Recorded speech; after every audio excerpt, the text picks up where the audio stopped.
Tyler Perry's Beauty in Black is back for the second half of its first season, and there's still a lot to be desired. What's good, y'all? She gets this Erica Vane coming to you right here on Erica Vane TV with another Beauty in Black video. And if you're new here, hit that subscribe button and turn on bell notifications so you don't miss out on any of my Beauty in the Black content and conversations. Don't get me wrong, I am a Tyler Perry consumer just like millions and millions of others around the globe. However, we are back in the mess, in the thick of the mess as it pertains to this series. I honestly was behind in reviewing it simply because I did binge it and I did watch the first part all in one night, and it was a lot. It was a lot to take in. It was a lot to process. And I never fully got to the place of like processing and being able to articulate what I thought about it, even though I'm posting my episodes 1 through 8 breakdowns right now as we go through and release breakdowns for these new episodes. With that said, the mid-season premiere, I guess we can call it, episode 9, Blind Rage, honestly continued to mirror my sentiments in reference to feeling and perspective about the episode. What is so frustrating, I think, ultimately in consuming some of Tyler Perry's work, like outside of his films, because he tends to do a better job with films, even though there's, critique in certain films category. Y'all did not like Mia Coppola, and y'all did not like Divorce in the Black Child. But 688 was amazing. Those are the films from 2024, the most recent ones. When it comes to the TV series, I think Tyler struggles in being able to truly sew a dope through line and ground the characters in believable and not redundant dialogue. Like, the idea for Beauty in Black is brilliant. The concept for Beauty in Black is brilliant. Honestly, even the characters that we get to see or the archetypes that we are presented is low-key brilliant. The execution is kind of where it falls short for me pretty much every single time. I understand that Kimmie has now broken bad because with her sister's abduction in the mid-season finale. However, to watch this character completely just take a nosedive into this rage without any additional Easter eggs from episodes 1 through 8 of what she was capable of. And then we have characters like Rain talking about, so we know how you get in. We know that you can be this. And we don't know that, actually. We never even seen how you would know that. And you gave her plenty of reasons to rage out because you almost killed yourself, ma'am. Like, trying to chase a butt behind the body, whatever the damn girl name is. Rest in peace, or rest in hell, I guess I should say. I don't know if I believe it. Like, I understand, yes, Kimmie's rage is justifiable because now her sister is being thrown into the wild world of sex trafficking and just sex work, unbeknownst to her, not of her own consent or choice. When Kimmie ultimately finds out that her mom is the one who really just sold her sister, then it just makes things even worse. So I get it, but it's just very hard to sit with Kimmie and then really, really get Kimmie because it feels like a completely different character from the first half.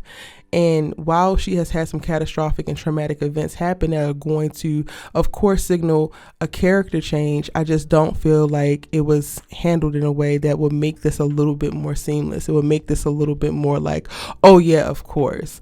Like, now she's 100% fine with just putting a shotgun to Belinda's head and blowing her head off, even though she was cowering and yes ma'am and da-da-da-da-da all throughout episodes 1 through 8. Like, there was no initial snark for real. There was no real, she was bucking the system in private, to Rain and with her internal thoughts, but we never really saw her stand up to Belinda, not even really to Body, until the sister came in. And I don't know if now all of a sudden I'm supposed to believe that was always in her. I don't know. Something about the whole Kimmie character is just not necessarily sitting well with me. On top of her dialogue was redundant. The car conversation with her and Angel is just where we're gonna go. I don't know where we're gonna go. I know where we're gonna go. Where we're gonna go? Old man house. No, we can't go there. I don't know, but we gotta go. We can't get a car. We need a car. Like what?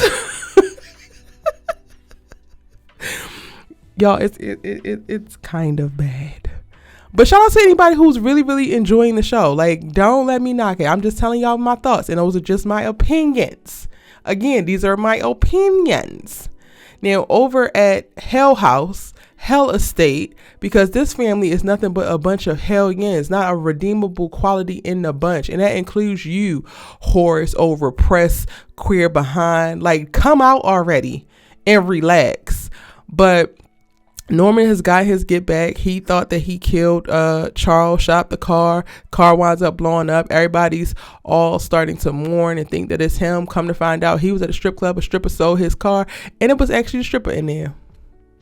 Something told me, as soon as this episode started, y'all, something told me that boy is not dead. Tyler loved to never kill a character off. Tyler loved to keep his actors working and employed. So I said, that man is not dead. It was somebody else in that car. So when we get to see old Lawyer Bay go to his house to go get the suit because Mallory decides to say, go get the suit. Man, isn't he burnt to a crisp? I was just under the assumption that with the scene that we saw, the car that we saw, y'all wouldn't be having an open casket. So why are you sending a lawyer to go get a suit? But whatever. He goes get the suit, and Charles old high behind is in there, cold hard chilling, scares the crap out of him, and then goes on this diatribe about how his family doesn't care about him and he gonna let them suffer a little bit longer with thinking that he's dead. All of y'all, like, just wrap up the whole bunch in the basket and toss them all to the pits of hell, because again, not a redeemable quality out the bunch. And this is where I'm speaking about poor execution, because, like, tell the story of the conniving, vindictive family that allowed money to ruin them, but like, where's the backstory with that? Like, we get how, you know, Mallory is struggling with her husband and he's cheating on her and he's a despicable person, but like, where is the love? Like, did she never like him? Was he always a lick? Like, we don't have any context with that still. And I'm assuming that maybe we'll get some moving forward. But to be at episode 9 now and to just watch these family members commit heinous act after heinous act towards each other over some money without any real dive into the psychology or their psyche behind why they have turned money into their idol, why they don't have nothing else to live for, why they don't really give a damn about each other.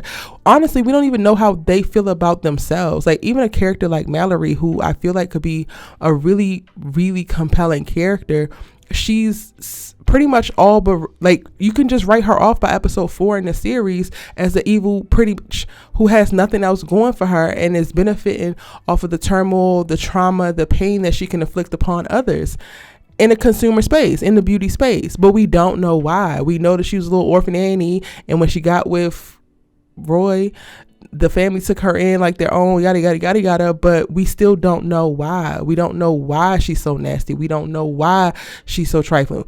And honestly, like, while she presents very pretty, I'm still unclear on if she really believes herself to be pretty inside. Does she believe herself to be a good person? Does she know that she's a terrible person? Is she okay with that?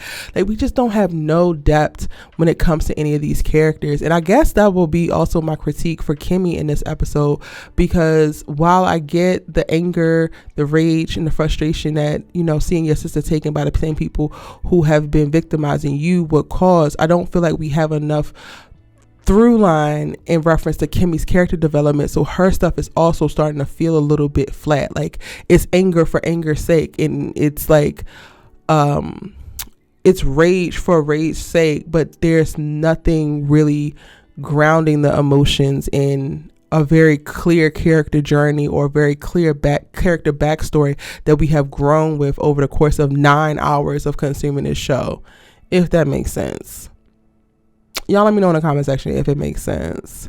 Roy don't give a damn about his brother, but then Roy goes on this whole thing about, oh, y'all didn't love me, y'all wish it was me.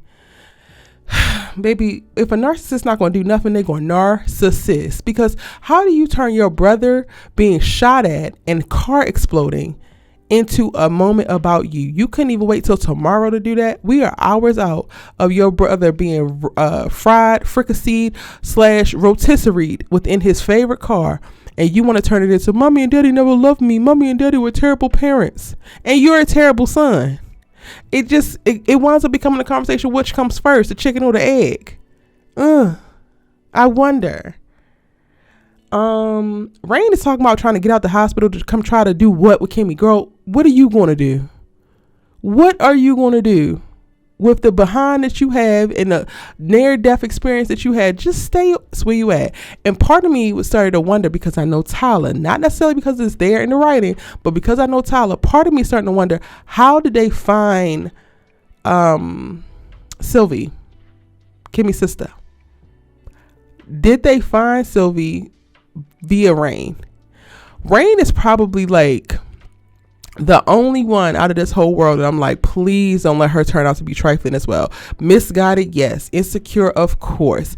But please do not let her turn out to be trifling as well. The way that she was just begging for Kimmie to not go to Lucius's house and like calm down, but then knowing that the girl's sister is gone, the girl's sister is taken and could be trafficked further at any given point, it just wasn't sitting well with me. I'm like, Rain, do you know something that you're not letting on? Even though she does wind up giving up Delinda's home address again, to which Kimmie goes over there and just blows her head off, because that's what Kimmie do now. Child, I don't know.